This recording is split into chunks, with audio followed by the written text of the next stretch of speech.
¿Alguna vez te has preguntado cómo lo que vivimos en la infancia puede acompañarnos toda la vida? Sabemos que las experiencias tempranas nos moldean psicológicamente, pero ¿y si también nos moldearan biológicamente a nivel molecular? Hoy vamos a hablar de una de las ideas más fascinantes de la ciencia moderna. El trauma infantil deja huellas químicas en nuestros genes, que pueden aumentar el riesgo de enfermedades mentales en la adultez. Y no estoy hablando de mutaciones que cambian tu ADN para siempre. Estoy hablando de algo mucho más sutil y reversible. La epigenética, esas marcas químicas que se pegan sobre el ADN como si fueran stickers que le dicen a la célula qué genes debe leer y cuáles debe silenciar. Un estudio enorme, una revisión sistemática publicada en 2019, analizó 36 investigaciones científicas sobre este tema. Y lo que encontraron es increíble. Tu historia personal, tu entorno y tus vivencias tempranas pueden literalmente reprogramar cómo funciona tu genoma. Para entenderlo vamos a usar una metáfora. Imagina que tu ADN es un libro de cocina universal. Todas las recetas están ahí, desde cómo construir una neurona hasta cómo activar tu sistema inmune. Pero, que una receta esté en el libro no significa que la uses. Ahí entra la epigenética. Es como tener un montón de post-its y resaltadores pegados en tu libro. Algunos dicen, usa esta receta todos los días. Otros dicen, esta receta mejor guárdala y no la uses nunca. La epigenética no borra páginas del libro. Solo decide cómo y cuándo se leen. Uno de los mecanismos principales es la metilación del ADN. Pequeños grupos químicos que se adhieren al ADN y lo apagan. Cuando hay mucha metilación, un gen se queda silenciado. Cuando hay poca, queda activo y se lee más fácilmente. Lo impresionante es que estas marcas responden al ambiente, nutrición, ejercicio, estrés y especialmente las experiencias emocionales de la infancia. Ahora sí, entremos al estudio. Un grupo de investigadores liderado por Nothling y colegas decidió revisar todo lo que la ciencia había publicado sobre trauma infantil y epigenética en adultos. Buscaron en 4 grandes bases científicas: PubMed, Web of Science, Scopus y EBSCOhost. De miles de resultados, filtraron y seleccionaron solo los más relevantes y de mayor calidad. El resultado: 36 publicaciones que cubren 26 cohortes distintas de participantes. ¿Quiénes eran esas personas? Adultos que habían experimentado adversidad temprana, abuso físico, sexual, negligencia o carencia de cuidado materno. Pacientes con diagnósticos psiquiátricos muy variados: depresión, ansiedad generalizada, trastorno límite de la personalidad, trastorno bipolar, esquizofrenia, dependencia alcohólica, TPT, e incluso personas que habían intentado suicidarse. ¿Y qué midieron? 3 cosas principales: genes candidatos específicos, ya sospechosos de estar relacionados con el estrés y la regulación emocional: NR3C1, BDNF, OXTR, SLC6A4, FKBP5, IL6, SKA2. Metilación global, un panorama general del estado epigenético del genoma usando marcadores repetitivos como Line1. Epigenómica completa, es decir, estudios que miran todo el genoma en busca de patrones inesperados. En pocas palabras, compararon los mapas químicos del ADN entre quienes sí vivieron trauma infantil y quienes no, para descubrir qué cicatrices quedan impresas a nivel molecular. El hallazgo más repetido y consistente está en un gen llamado NR3C1, que produce el receptor de glucocorticoides. Este gen es fundamental porque regula el eje HPA, hipotálamo, hipófisis adrenal, el sistema encargado de nuestra respuesta al estrés. En términos simples, NR3CC1 es el freno que le dice al cerebro: «Ok, ya basta de cortisol, relájate».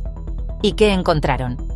En adultos con trauma infantil y depresión, trastorno límite o suicidio, el gen NR3C1 está hipermetilado en una región clave, el exón 1F, en el sitio NGFI-A.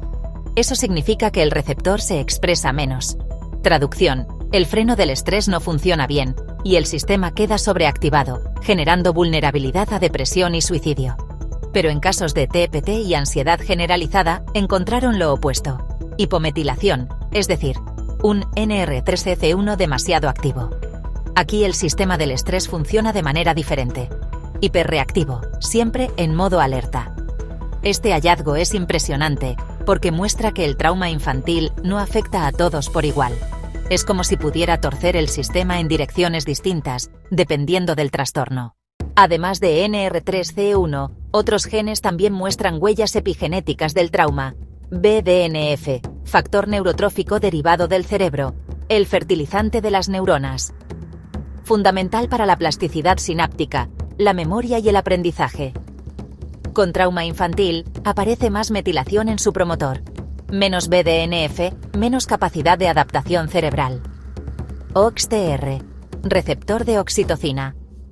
La oxitocina es la hormona del apego, la confianza y las relaciones sociales. Más metilación en OXTR se asocia con bajo cuidado materno y experiencias adversas, lo que puede dejar huellas en cómo nos vinculamos social y emocionalmente en la vida adulta. IL-6, interleucina 6, una molécula proinflamatoria. Con trauma infantil se encontró menos metilación, lo que implica más actividad del gen y, por tanto, un estado inflamatorio crónico. Esto conecta trauma con un sistema inmune alterado y con el riesgo de enfermedades tanto mentales como físicas. SLC6A4, transportador de serotonina. Curiosamente, en 2 estudios en adultos sanos no se encontró relación clara con trauma infantil.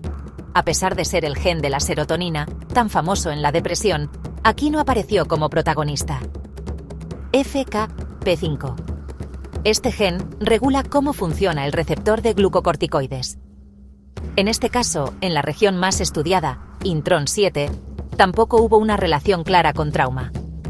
Pero algunos estudios sugieren que podría interactuar con trauma y estrés para modular el riesgo de TPT, SKAA2, relacionado con el riesgo suicida.